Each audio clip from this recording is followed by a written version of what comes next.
Bonjour, je suis Chouchane Bacon. Bienvenue aux Nouvelles nationales d'APTN. La commission indépendante sur les caribous forestiers et montagnards était très attendue sur la Côte-Nord. Trouver des solutions entre sauver des emplois et éviter la disparition de l'espèce est leur mandat. Cependant, l'impatience des chefs Inuits se fait sentir, car ce type de rencontre n'est pas leur première fois. Voici ce que j'ai préparé pour vous.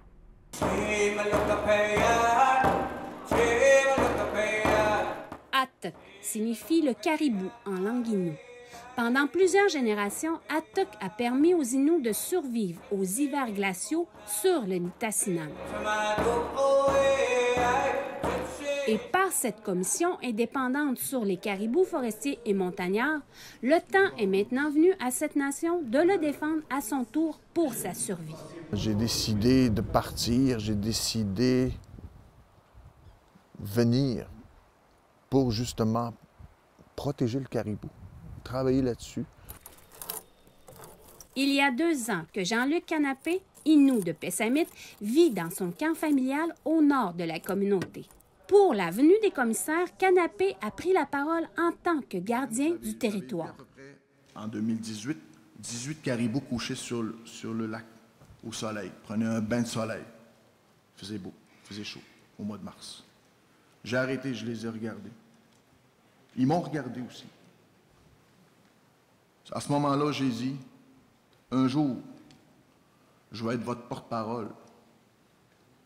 Je vais parler pour vous autres. Puis aujourd'hui, ben, c'est ce que je fais. Tu sais, comme Jérôme disait tantôt, jadis, ils ont sauvé nos ancêtres par leur viande et leur peau. Grâce au caribou que nous sommes debout aujourd'hui. Si le caribou pouvait parler, il dirait « Aidez-nous à votre tour ». Il n'y a pas juste ce gardien de territoire qui avait hâte de parler au commissaire. C'est dans une salle remplie à Bécomo que la commission a écouté la population. Selon la présidente de la commission, Nancy Gélina, leur mandat donné par le ministère de la Faune est d'aller à l'écoute des citoyens, mais surtout de trouver des pistes de solutions.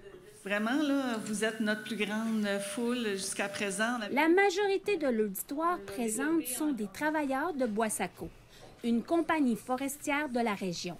Selon André Gilbert, directeur général de Boissaco, le développement durable est important. Et on trouve malheureux que c'est un dossier comme ça qui est sensible, on le comprend, mais on pense qu'il va se régler pas nécessairement dans l'opposition, comme je vous dis, mais plus dans la recherche de solutions ensemble. Par ailleurs, suite à une invitation du chef de Pessamit, Jean-Marie Volant, les commissaires ont accepté de venir écouter les préoccupations de la communauté Innu. La nation Innu a dit auprès de la commission que le gouvernement du Québec manque de volonté à travailler avec les Premières Nations pour la préservation de l'espèce. Tout en sachant que cette commission n'est pas un endroit dans lequel les chefs peuvent parler de nation à nation.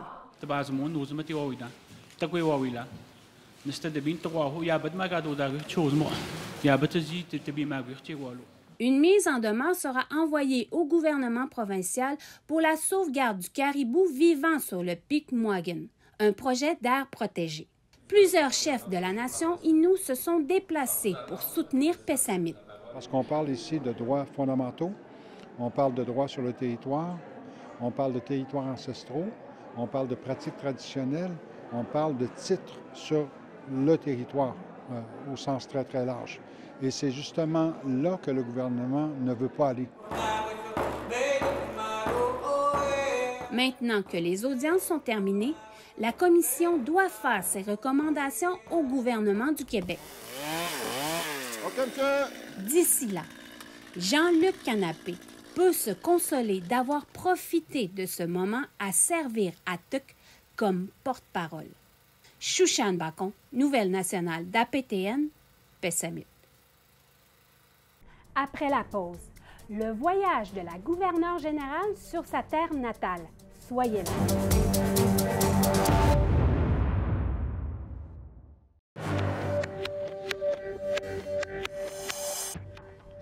Bienvenue aux Nouvelles nationales d'APTN. Mary Simon s'est récemment rendue dans sa région natale du Nunavik pour la première fois à titre de gouverneur général. Et comme le rapporte Tom Fenario, c'était le moment de chercher des solutions aux problèmes qui accablent le territoire que les Inuits appellent le Grand Territoire. Mary Simon est sur le point de mettre le pied à Kangiqsualujjuaq pour la première fois en près de 4 ans. La gouverneure générale a été bien accueillie partout où elle est allée au Nunavik. Mais cette petite communauté inuite de moins d'1 millier d'habitants a une relation particulière avec Mary Simon. Simon a passé la plupart de ses années formatrices à 150 km au sud-ouest à Kuujjuaq, mais elle est née dans un camp non loin de Kangiqsualujjuaq. Et de nombreux amis et membres de la famille de la gouverneure générale vivent toujours ici. In all the work that I do or have done for over 40 years, I have always remembered where I come from. Kangiqsualujjuaq, une municipalité située à environ 1500 km au nord-est de Montréal, près de la frontière du Labrador, signifie « très grande baie ». C'est un endroit où les conditions climatiques changent très rapidement et où les gens ont le cœur à la fête. La seule différence, c'est qu'à l'heure actuelle, Mary Simon se rend sur les lieux lors d'une tournée du Nunavik dans le cadre de ses fonctions officielles du gouverneur général.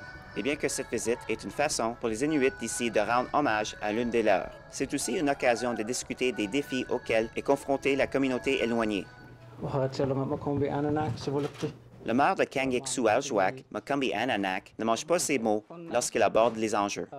Mostly communications, infrastructure and mental health. Mais la communauté, accessible uniquement par avion, a des solutions internes. Been one of our goals since they want to be able to break the cycle with violence or placements,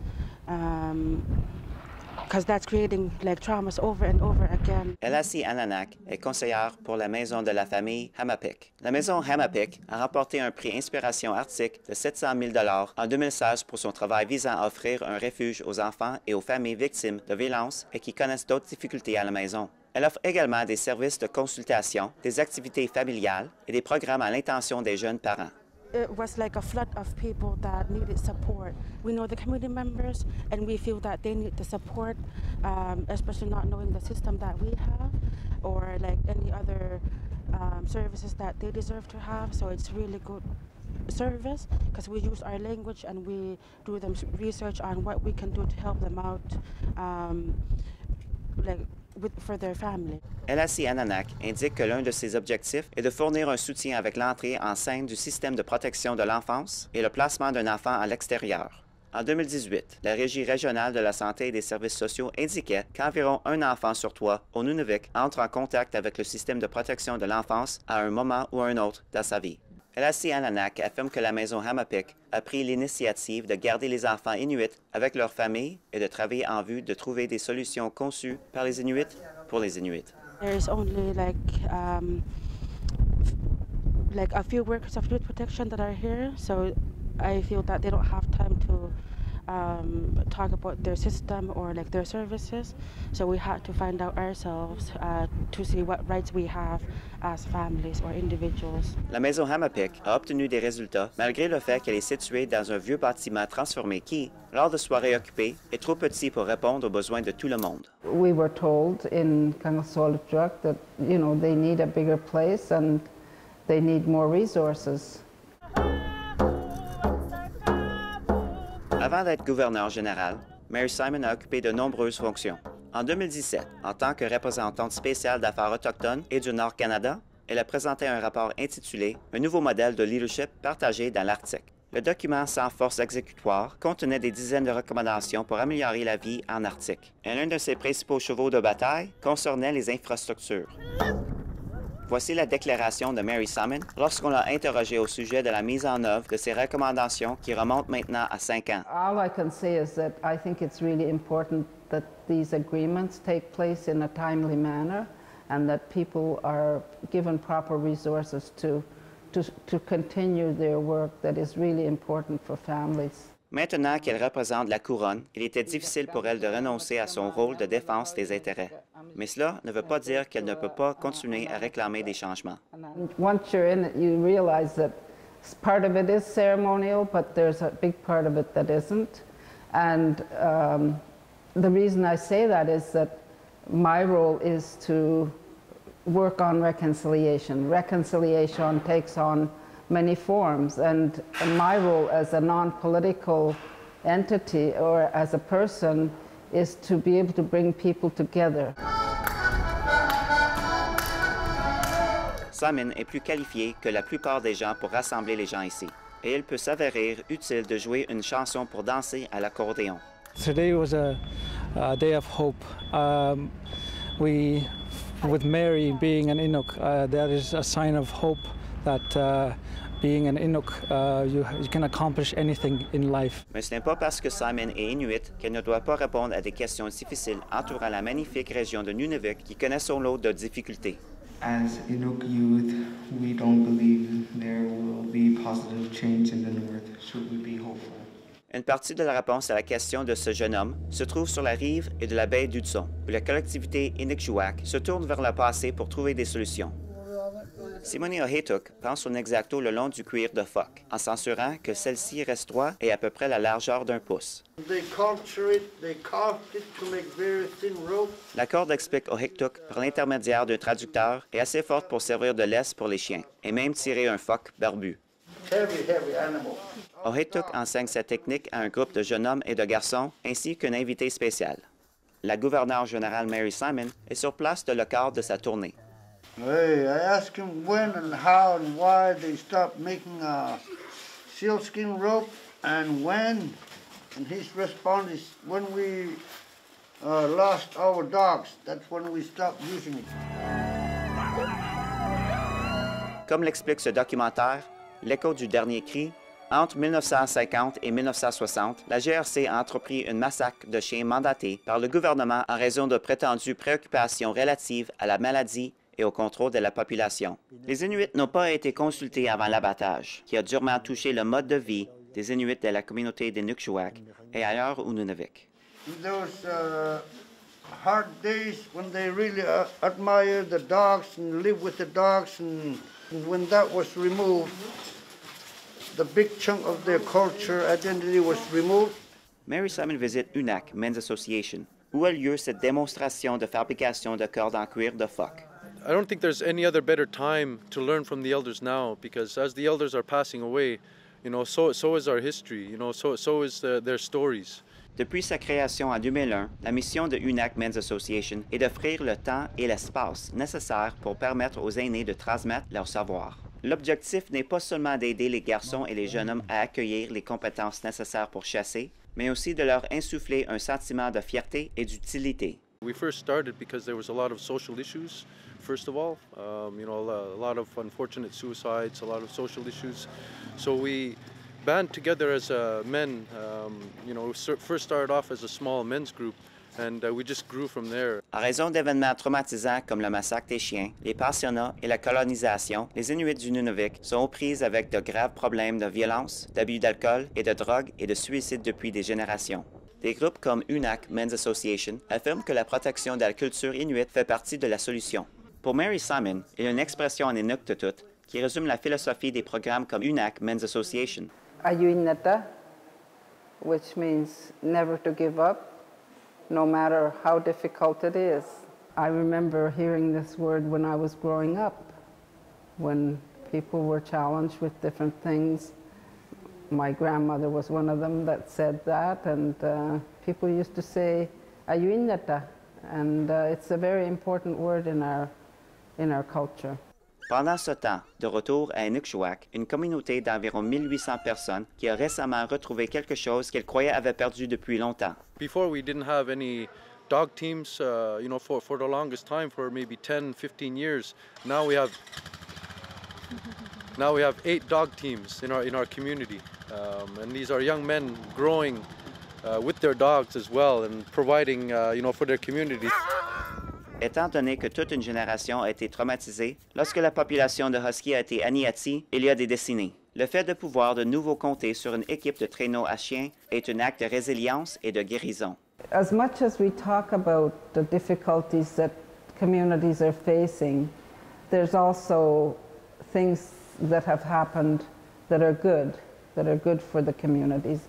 And those aren't well discussed, those aren't well known, and we need to make sure that that's part of our conversation in Canada, is that Indigenous people are doing great things. Selon Tommy Palliser, les bonnes choses dont parle Mary Simon commencent à être connues.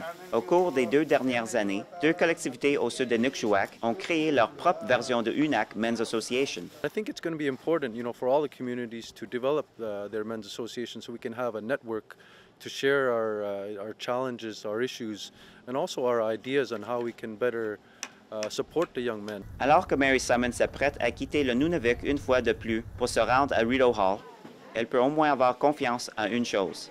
Ayu en état demeure un concept fort ici. Un reportage de Tom Fernerio, Nouvelle nationale d'APTN, Nunavik. Au retour, nous recevons la présidente de la Commission indépendante sur les caribous forestiers et montagnards. Restez là.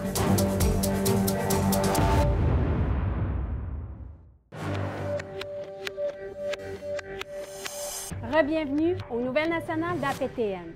La tournée de la Commission indépendante sur les caribous forestiers et montagnards est maintenant terminée, alors que le rapport sera déposé cet été. Entre-temps, voici une entrevue avec Nancy Gélina qui nous explique sa recherche à trouver un équilibre entre la protection du caribou et l'exploitation forestière de la forêt boréale. Oui, Madame Gélina? Oui. La première question que j'aimerais vous poser, quel a été votre mandat qui a été demandé par le gouvernement du Québec? Alors, le ministère des Forêts, de la Faune et des Parcs a mandaté 3 commissaires pour aller à la rencontre de la population du Québec, donc dans l'ensemble des citoyens, des parties prenantes et également les populations autochtones pour aller chercher un peu l'opinion, les préoccupations sur la protection des caribous. Puis, voilà, c'est la dernière date de votre tournée. Est-ce que vous avez rencontré plusieurs des communautés autochtones à travers votre tournée? Jusqu'à présent, on n'en a pas rencontré beaucoup. Quand on était à Val-d'Or, on a rencontré des gens du Lac-Simon. Là, demain, on rencontre des gens de Pessamit, d'Espit. On a aussi une rencontre de prévue avec des Cris et éventuellement aussi avec les Hurons Wendat. Puis ces prochaines dates-là, ce seront quand pour les Cris et les Wendat? Je n'ai pas les dates par cœur, mais c'est au courant des 2 prochaines semaines. Ça va être des rencontres virtuelles qu'on va faire avec ces communautés-là. Vu qu'on est rendu dans les dernières dates, dans la dernière date, est-ce que vous avez déjà une idée des conclusions pour le rapport? Je ne peux pas trop m'avancer sur ça, mais ce qu'on a compris certainement, c'est qu'il n'y aura pas de stratégie mur à mur pour le Québec. D'est en ouest, les problématiques sont différentes. La situation des régions, même des populations de caribous, mais aussi des communautés autochtones est différente. Donc, on va prôner davantage une stratégie régionale, donc dans un premier temps. L'autre chose sur laquelle on a accroché beaucoup jusqu'à présent, c'est l'importance d'impliquer les populations, les parties prenantes, évidemment des communautés autochtones, dans la réflexion sur l'élaboration de la stratégie qui va vraiment être mise en œuvre. Dans le travail que vous avez fait à date, est-ce que vous travaillez en fonction du caribou ou en fonction du développement économique? Très belle question. On ne veut pas prendre une position d'un côté ou de l'autre. On est vraiment là pour... l'objectif ultime, c'est la protection des habitats pour le caribou, en essayant de limiter le plus possible les impacts socio-économiques. Donc, on n'est ni d'un côté ni de l'autre. Les 3 commissaires, on est vraiment à la rencontre de la population. On entend, on écoute ce qui se dit, puis on va essayer de proposer des recommandations au gouvernement pour trouver vraiment une voie de passage pour essayer d'embrasser le plus grand nombre d'objectifs et de préoccupations possibles. Dans les territoires de l'Ouest canadien, il y a beaucoup de travail qui se sont faits par rapport au caribou. Est-ce que vous avez fait de la lecture ou avez-vous interrogé ces provinces-là, ces groupes de travail-là qui font le même travail que vous ici? On n'a pas rencontré des gens, mais il y a beaucoup de lectures qui nous attendent. On a commencé, effectivement, il y a eu la littérature, excusez-moi, scientifique, aussi sur ces questions-là. Il y a des rapports. Donc oui, on va s'en inspirer assurément. Dans certains cas, par exemple, ce sont des peuples autochtones qui ont prêté main forte et qui, en fait, ont pris en charge là, la réhabilitation des territoires. Donc ça peut être vraiment intéressant comme approche peut-être à transposer au Québec. Encore une fois, pas mur à mur, mais dans certaines régions particulières au Québec, là. Puis, est-ce que vous avez... vous avez eu des appréhensions, il y a un travail quand même de planification qui s'est fait au départ, mais est-ce que vous avez découvert des choses? Avez-vous découvert... faites des belles découvertes lors de toutes les rencontres que vous avez faites? Bien, moi, parmi les plus belles découvertes, c'est vraiment les efforts que les gens ont mis pour venir défendre les points. Autant les gens qui veulent protéger le secteur forestier, autant les gens qui veulent protéger les populations caribous, puis l'intérêt que les gens portent au fait d'être consultés en amont des planifications. Alors, ils veulent être des parties prenantes vraiment dans les décisions. Par exemple, fermeture de chemin. Qu'est-ce que ça veut dire? Qui ça impacte? Est-ce que les gens qui ont déjà des bons villégiatures, par exemple, sur le territoire, ne pourraient pas participer à la sélection des chemins à fermer pour être sûr qu'il reste quand même un certain accès au territoire? Donc, c'est juste un exemple, mais à quel point les gens ont vraiment ce désir-là d'être impliqués à toutes les étapes là, de la stratégie. Il y a une question qui vient de me popper pendant que vous parlez. Si le caribou parlerait,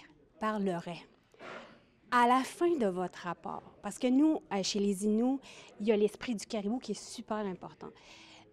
Si le caribou parlerait, est-ce qu'il va être content de votre rapport à la toute fin? Wow, tu me poses une belle question. Il y a, entre autres, il y a quelqu'un qui nous a fait un poème quand on était à Val-d'Or et qui a parlé pour le caribou. C'était plutôt triste, évidemment, comme poème, vous vous en doutez. Je ne sais pas, je ne peux pas, difficile à répondre à la question, mais j'aimerais qu'il nous remercie, en fait, des efforts qui sont faits pour essayer de protéger son habitat. On n'a pas de...